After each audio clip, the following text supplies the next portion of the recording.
Hello Year 5 and welcome to your last reading lesson for the week.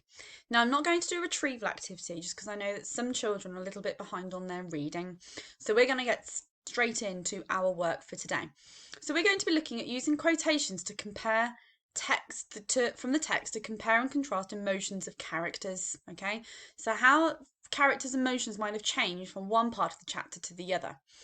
So we're going to explore a range of vocabulary like we usually do. And then we're going to look at the type of questions that we're looking at today. And we're going to look at how we compare and contrast that information. And then you guys are going to have a go at answering quote and discuss style questions. So I'll explain what those are as we work our way through. Okay. So we're going to look at some vocabulary today. So if you have a look on page 41 that you've got, one of the sentences says Sorrel gaped at the boy. Now, gaped is a verb. It's something you do. And there's different ways of describing someone gaping. You could stare at somebody, which is another way of saying that you gape at them. But the way that we're going to look at it is for it to be a case of when you describe something as being or becoming wider. Okay? So it's one syllable word, gaped, and we're going to look at it in the past tense. So I've got a sentence here for you. Her large rucksack gaped open as it fell to the floor. So here you can see that her rucksack's fallen to the floor. The zip's obviously come undone, and that hole within the bag has just got bigger and bigger, okay, as it's fallen to the floor. Now, I haven't included any synonyms or antonyms because that's a difficult one to try and explain using other verbs or adjectives to describe those words. But in context, it's that idea of something being open. So when Sorrel gaped at the boy, this is where her mouth has dropped open and her eyes have dropped and gone wide and big. So her mouth has got bigger because she's shocked by something that the boy has said in the story. So that's going to be one of the first words we look at. Then if you have a look on page 42, there's another sentence that says Sorrel shook her head vigorously. So we're going to have a look at the word vigorously. Now we know that this is an adverb because it's describing a verb. So it describes how you do something. Now this is 4 syllables. So vigorously, okay, vigorously, it's 4 syllables. And it means to move in a way that involves strong physical strength. So it's where you do something with force or with strength behind you. For example, she shook her head vigorously when asked if she wanted sprouts. Now you imagine if you don't like Brussels sprouts and you're sat there at the dinner table and your mum turns around and says, would you like some Brussels sprouts? You're going, no thank you. And it's that big, big, big shake of your head, okay? You do it with such strong force that it's very obvious that you're shaking your head. So some synonyms that we can have for this word include strenuously. So that's when something's difficult or you strain or you put a lot of effort into something. She could shake her head strongly or she could shake her head powerfully. So it's all about that idea of force and strength. Now, the opposite to be very strong and very powerful would be to be gentle or to be feeble or do something softly.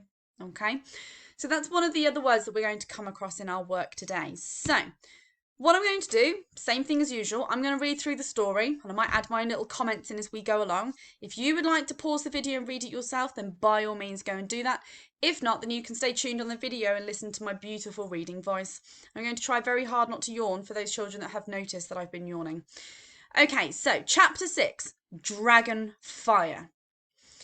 Well, we could have saved ourselves the trouble, said Sorrel crossly, once they were out in the street again.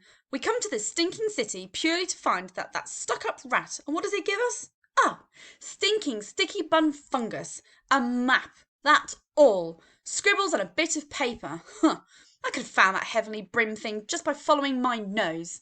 She imitated Gilbert's voice. So now we've come to the matter of my fee. I ought to have tried that silly fat podge to his globe with his own tail.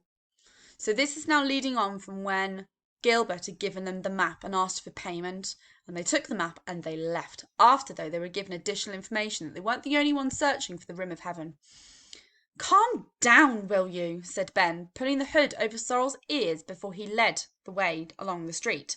It's not a bad map. There are some things your nose just won't tell you. You don't know anything about it, muttered Sorrel, plodding crossly after him. You humans use your noses for nothing but sneezing. For a while the two of them walked in silence.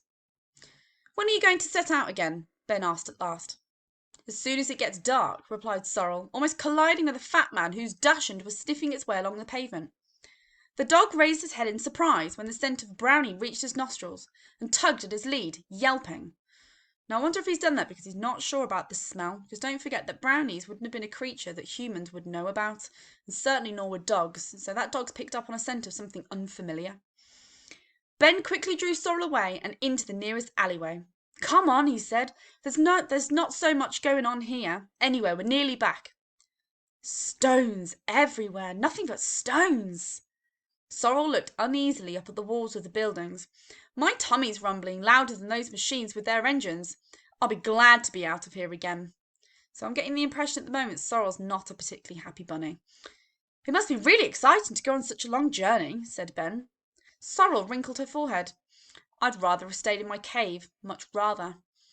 But just think of going to the Himalayas. Sounded so excited to Ben that he started walking faster. I'd be bursting with happiness. It sounds like 1,000 adventures all rolled into one. Sorrel gaped at the boy, shaking her head. So her jaws dropped here. She's pretty shocked what's just come out of his mouth. Don't be so daft. What sort of adventures? Sounds to me like cold and hunger.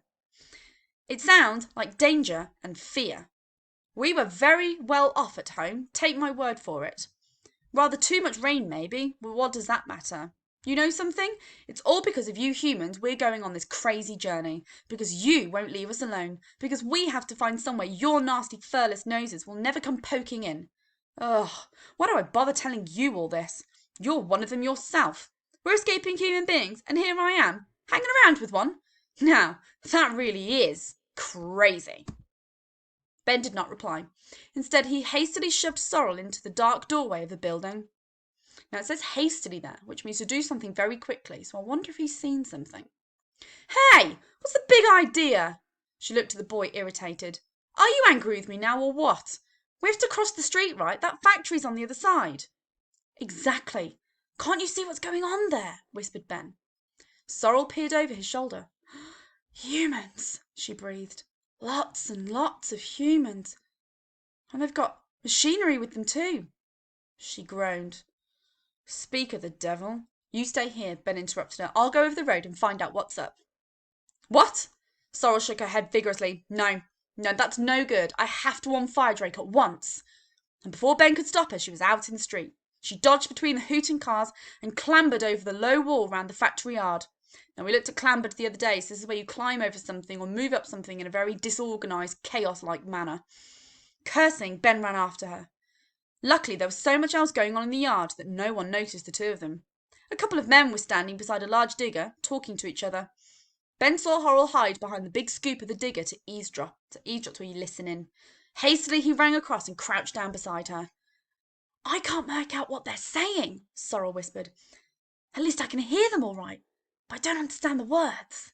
They keep talking about blowing something up. What do they mean? Oh, nothing good, Ben whispered back. Come on, quick. He pulled her to her feet and ran towards the factory building. We must find Firedrake. We have to get him out of there somehow, and fast. Hey, you two, what are you two up to? Someone called after them.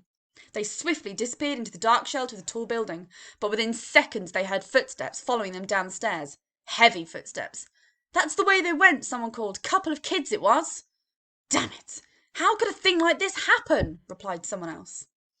Ben and Sorrel ran on through the empty, dilapidated factory basement. Oh, dilapidated, that's a big word. So dilapidated is when it's all falling to pieces. Okay, it's starting to crumble, fall apart. It's not very well looked after. Their footsteps echoed down the long corridors, giving them away. But what else could they do? They had to warn the dragon before anyone discovered him. Suppose it's too late, gasped Sorrel. As she ran, the hood slipped off her pointy ears and she quickly pulled it up again. Maybe they've already found Firedrake. Maybe they've already gone and stuffed him, she sobbed. Oh, rubbish! Come on! Ben took a paw and they ran on side by side. The footsteps behind them were coming closer and closer. Sorrel's legs were trembling, but it wasn't far now to Firedrake's hiding place. Then Ben stopped, suddenly, gasping for breath. Wait a minute. Why didn't I think of it before? We must lead them away from Firedrake. You go on, tell him to follow the canal to safety. The two of you must swim as far away from that factory as possible. This whole place is about to go up in smoke. What about you? Panted Sorrel. What will you do? I'll be okay, Ben managed to say. Go on, run. You must warn Firedrake. Sorrel hesitated for a split second, then turned and ran on. The stairs were quite close now. She rushed round the corner into the room where she found Ben. The dragon was lying asleep by the hatch. Dun dun dun. I wonder what's going to happen next. So we're now going to have a look at exploring some different question types based on what we've just read. Okay?